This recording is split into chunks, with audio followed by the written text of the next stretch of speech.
सबसे पहले वीडियो को लाइक कर दो। 1.5 सेकंड्स लगेंगे मे बी।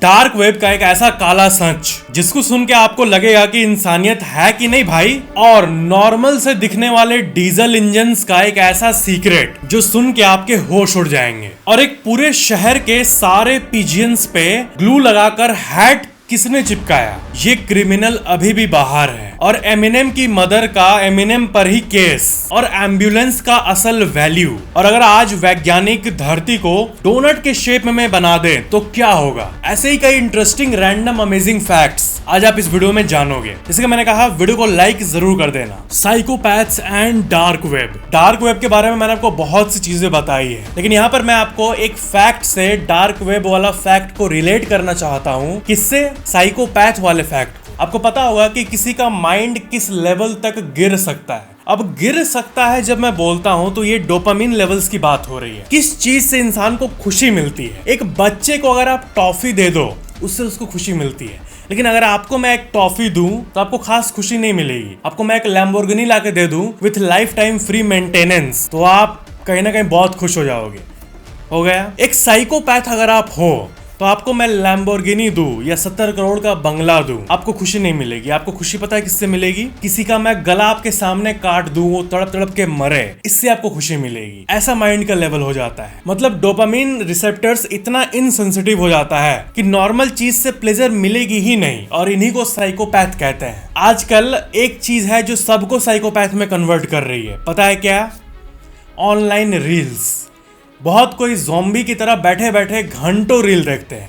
मैं ये नहीं कह रहा कि रील नहीं देखना चाहिए। अगर आप बैठे हो, खा रहे हो, आधे घंटे देख लिए तो उससे कोई दिक्कत नहीं है, बिल्कुल भी नहीं है। आधे घंटे 40 मिनट कोई भी देख सकता है। लेकिन हमारे यूथ में ऐसे कई लड़के और लड़कियां हैं जो कि 3-4 घंटे लगातार रील्स देखती है, और उनको लगता है वो बहुत कूल चीज कर रहे हैं, लेकिन वो अंदर से उनका दिमाग इतना फ्राई कर रहा है, डोपामिन लेवल को इतना वो नॉन स्टॉप प्रोवाइड कर रहा है कि उनका फ्यूचर बहुत डार्क है मेरे भाई। उनको फिर क्या होगा कि अटेंशन हो ही नहीं पाएगा। रील्स में इतना कंटेंट इतने कम टाइम में आता है कि आप एक जगह फोकस कर ही नहीं पाओगे बिल्कुल भी। और जिस इंसान के माइंड में फोकस वाली प्रॉपर्टी नहीं है वो सक्सेसफुल हो ही नहीं सकता। तो डार्क वेब में एक दुनिया ऐसी है जहां पर लोग ऐसे कंटेंट के लिए पैसे देते हैं। कैसे कंटेंट के लिए? लोगों को लाइव काटते हुए मारते हुए देखने के लिए। जी हाँ, ये एक एक्चुअल सर्विस है, सो कॉल्ड सर्विस, जिसको कि लोग अवेल करते हैं डार्क वेब से। जो साइकोपैथ टाइप के लोग होते हैं, जिसके बारे में मैंने आपको अभी कहा, those who derive pleasure from others pain, उन लोगों की बात हो रही है। मतलब क्या है कि कुछ लोग कुछ डार्क जोक्स को मार देते हैं, सोचते हैं कि वो बहुत डार्क बन गए, इट्स कूल। लेकिन डार्क वेब जो है वो अब नॉर्मल डार्क चीजों को ले लो, उसको इनटू 1 लाख कर दो। उतना डार्क चीज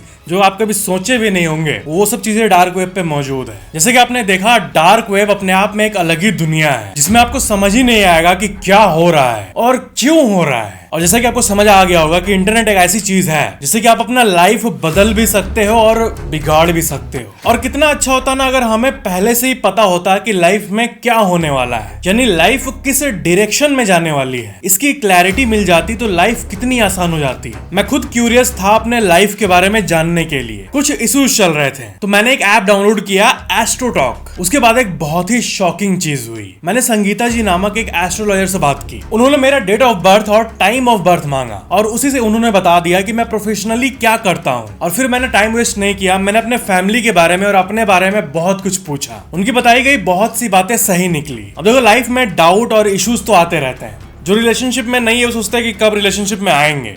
जो है वो सोचते हैं कि जो चल रहा है वो लॉन्ग टर्म चलेगा या नहीं। जो सेटल नहीं है वो सोचते हैं कि कब हम सेटल होंगे, और यही सोचते सोचते परेशान हो जाते हैं। और अगर आपके लाइफ में भी कुछ इश्यूज हैं तो मैंने एस्ट्रोटॉक ऐप का लिंक डिस्क्रिप्शन के टॉप पे दे दिया है, वहां से आप डाउनलोड कर लेना। फर्स्ट चैट आपको बिल्कुल फ्री मिलेगा। The Enigma of diesel engines. क्या आपको पता है कार के इंजन की लाइफ कितनी होती है? लाइफ मतलब वो नॉर्मल लाइफ नहीं बोल रहा हूँ। मान लो आपने एक नया कार खरीदा और उस कार को स्टार्ट कर दिया और स्टॉप किया ही नहीं कभी, लगातार चला रहे हो, तो वो कितने टाइम तक चलेगा? तो देखो, टायर्स का छोड़ देते हैं। टायर जो है गाड़ी का, वो लगातार आप 24 घंटे अगर चलाओगे तो मे बी हीट होके वो फट बढ़ जाए। लेकिन इंजन की बात करें सिर्फ, तो आपको पता है इंजन का कोई लिमिट नहीं होता। मुझे भी ऐसा लगता था कि अगर 24 घंटे लगातार गाड़ी को ड्राइव करे तो वो सीज हो जाएगा, ये हो जाएगा, वो हो जाएगा। लेकिन अगर कार में कोई फॉल्ट नहीं है, सब सेट है, तो वो कोई टाइम लिमिट नहीं है कि कितना दिन चल जाएगा, लगातार 30 दिन भी चल जाएगा। ऐसा इसलिए क्योंकि एक नॉर्मल हेल्दी इंजन जो होता है उसका जो हीट प्रोड्यूस होता है और जो कार चलते टाइम जो उसको हवा मिलता है वो सेम होता है, एक इक्विलिब्रियम में होता है दोनों। यानी unless the car's engine is faulty then वो कितने भी टाइम तक चल जाएगा, लगातार 30 दिन भी चल जाएगा ऑन करने के बाद। इसलिए आपने मूवीज में वैसे सीन देखे होंगे जिसमें कि 40 साल बाद एक गैरेज से एक डीजल इंजन निकाला जाता है, उसमें डीजल डाला जाता है और देखते हैं कि इंजन ऑन हो गया अचानक से। चाहे 40 साल हो 50 साल हो वो वैसे ही का वैसे ही रहता है। तो क्या है कि इंजन चलते चलते चलते चलते जब उसका जो लोहा है वो फ्रिक्शन के चलते खत्म होता जाता है, वो जब खत्म होगा तभी इंजन रुकेगा। यानी एक डीजल इंजन आपका जितना एज है यानी 100-120 साल उतना टाइम तक चल जाएगा। एक्चुअल वैल्यू ऑफ एम्बुलेंस, मैंने आपको एक बार फैक्ट बताया था कि गाड़ियां जो है कार्स वो लगभग 2 बिलियन लोगों को इंज्योर कर चुकी है। यानी कहीं ना कहीं अभी रियल टाइम में भी कार एक्सीडेंट्स हो रहे हैं, किसी को चोट लग रही है, किसी की डेथ हो रही है। तो कार जाने लेती तो है लेकिन कार जान क्या बचाती है। अब एम्बुलेंस भी तो 4 चक्का हुआ, एम्बुलेंस भी एक तरह का गाड़ी हुआ। तो एम्बुलेंस की स्टैट्स अगर मैं आपको बताऊं तो हर 30 सेकंड में, अगर आपने ये वीडियो यहां तक देखा है कितनी बार 30-30 सेकंड पार हो गया है ना,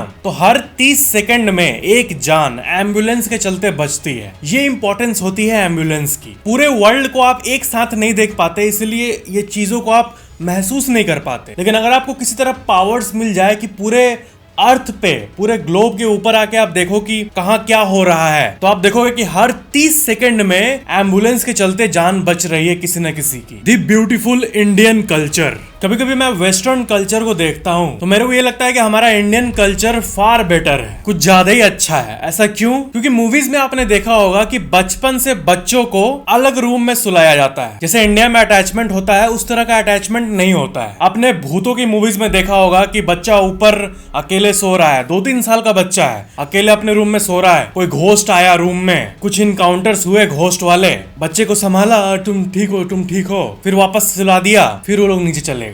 तो यहाँ पर मेन फैक्ट ये है कि एमिनेम को तो आप जानते ही होंगे, जो फेमस रैपर है एमिनेम, उनकी माँ ने उन्हीं के ऊपर 70 करोड़ का केस कर दिया था डिफेमेशन का। अब रैपिंग में क्या है कि मॉम वर्ड का यूज किया जाता है, कई म्यूजिक में गलत जगह पे गंदे वर्ड्स के साथ यूज कर देते हैं लड़के, तो इसलिए एमिनेम के माँ ने एमिनेम के ऊपर ही केस कर दिया 70 करोड़ का, $10 मिलियन का। आखिरकार उनका केस $25,000 यानी करीब 20 लाख में सेटल हुआ जाके। अब ये तो मुझे लगता है उन्होंने पब्लिसिटी के लिए किया है ना, कि हाँ पूरे दुनिया में हमारा चर्चा होने लगेगा कि हाँ माँ ने बेटे पे केस किया। क्या क्या करते हैं लोग पब्लिसिटी के लिए। पब्लिसिटी मतलब क्या, पब्लिसिटी करके पता नहीं क्या करते हैं ये लोग। जो पब्लिसिटी के लिए अजीब अजीब हरकतें करते हैं उनको आखिर में ट्रोलिंग और लोगों का बैकलैश ही मिलता है। मनी मिल जाएगा लेकिन इज्जत कहाँ मिलेगा। अब मैं भी चाहूँ तो वीडियो बना सकता हूँ किसी पॉलिटिकल पार्टी का, ये वर्सेस ये, दुनिया में ये हो रहा है, ये हो रहा है, वो हो रहा है। और आपको पता ही है कि पॉलिटिकल वीडियोस डालने से व्यूज मिलियंस में आराम से आ जाएंगे। लेकिन नहीं, जो कोर इन्वायरमेंट है हमारा,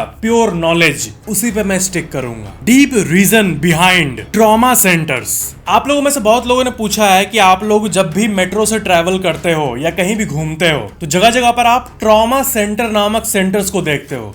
ट्रॉमा सेंटर लिखा रहता है, तो ये क्या होता है? तो ये जो ट्रॉमा सेंटर है ये उन लोगों के लिए होता है जिनके माइंड में किसी इवेंट के चलते ट्रॉमा हो गया है। तो जो नॉर्मल लोग होते हैं वो सोचते हैं कि क्या ट्रॉमा, मतलब ट्रॉमा सेंटर का रिक्वायरमेंट क्या है। तो असल में ये बहुत ही ज्यादा जरूरी है। अगर किसी इंसान का मान लो कार एक्सीडेंट हुआ जिसमें वो बैठा था गाड़ी में और वो गाड़ी पलट गई, तो ऐसी सीन्स क्योंकि हम लोग मूवीज में हजारों बार देख चुके हैं तो आपको नॉर्मल लगे, लेकिन जो एक्चुअल में एक्सीडेंट्स फेस करते हैं उनके ब्रेन में एक ऐसा छाप छूटता है, उतने ड्यूरेशन के लिए इतना केमिकल रिलीज होता है, डर, फियर, शॉक, एंजाइटी वाला, कि वो ब्रेन को सुन्न कर देता है। और सबसे अजीब बात है कि साइंटिफिकली स्पीकिंग हम और आप ट्रॉमा एंजाइटी को नहीं फील कर सकते जब तक वो चीज हो ना। जैसे कि मैंने आपको वो एग्जांपल बार बार आपको दिया हूं मैं कि रेबीज किसी को होता है तो उसको पानी से डर लगने लगता है, पानी पीने में डर। तो ये नॉर्मली सेंस नहीं बनाएगा। आप कहोगे ऐसा इम्पॉसिबल है, आप कहोगे कि मेरे को कोई ऐसा बना के दिखा दे कि मैं पानी से डरूंगा, ऐसा होगा ही नहीं। लेकिन नहीं भाई, कुछ भी हो सकता है। दिमाग में इस लेवल का चोट लगता है कि मान लो कि कोई प्लेन क्रैश को सरवाइव किया, प्लेन क्रैश हुआ और किसी तरह बच गया और हेल्दी ही बच गया, तो उसके बाद वो जिंदगी में कभी प्लेन में नहीं चढ़ेगा, ऐसा दिमाग में असर होता है। अगर किसी ट्रॉमेटिक पर्सन को आप वो काम करने के लिए 50-60 करोड़ भी दे दो तो भी वो नहीं करेगा। तो अगर आपके लाइफ में किसी तरह का ट्रॉमा नहीं है तो आप लकी हो। वैसे ट्रॉमा बहुत तरह के होते हैं। आपको कभी किसी टीचर ने स्कूल में बहुत ज्यादा बेइज्जती किया या मारा था, वो भी एक तरह का ट्रॉमा ही हुआ। आपका किसी बहुत ही अटैच्ड पर्सन से ब्रेकअप हुआ, ये भी ट्रॉमा के ही कैटेगरी में आता है, छोटा वाला ट्रॉमा। तो अगर मैं आपको एक कार एक्सीडेंट या प्लेन क्रैश के ट्रॉमा का एक इंटेंसिटी का आभास कराऊं तो ब्रेकअप या फिर बेइज्जती वाला ट्रॉमा जो है उसको लो और इंटू 5000 कर दो। Mystery man of pigeon cap. साल 2019 में अमेरिका के लास वेगस में एक अजीब सी चीज हुई। एक इंसान ने ऑनलाइन एक पिजियन का फोटो पोस्ट किया, एक बर्ड का जिसके ऊपर एक टोपी लगा हुआ था। ऐसे ही करते करते और भी बहुत लोगों ने नोटिस किया। फिर एक जगह पिजियन का झुंड आया और लोगों ने देखा कि सारे पिजियन के ऊपर टोपी है। अब क्या है कि इसको क्राइम माना जा रहा था कि पिजियन के सर पे ग्लू लगाकर ये टोपी किसने रखा, ये क्राइम किसने किया। तो आपको पता है आज तक इतने साल बीत गए, लगभग 5 साल, अभी तक ये काम जिसने किया है लास वेगस के सारे पिजियंस पे, उसका पता नहीं चला है। एक मिस्ट्री मैन ने ये किया है एलिजिडली। अभी तक वो केस ओपन है कि कोई कन्फेस कर दे कि ये पिजन के साथ किसने किया।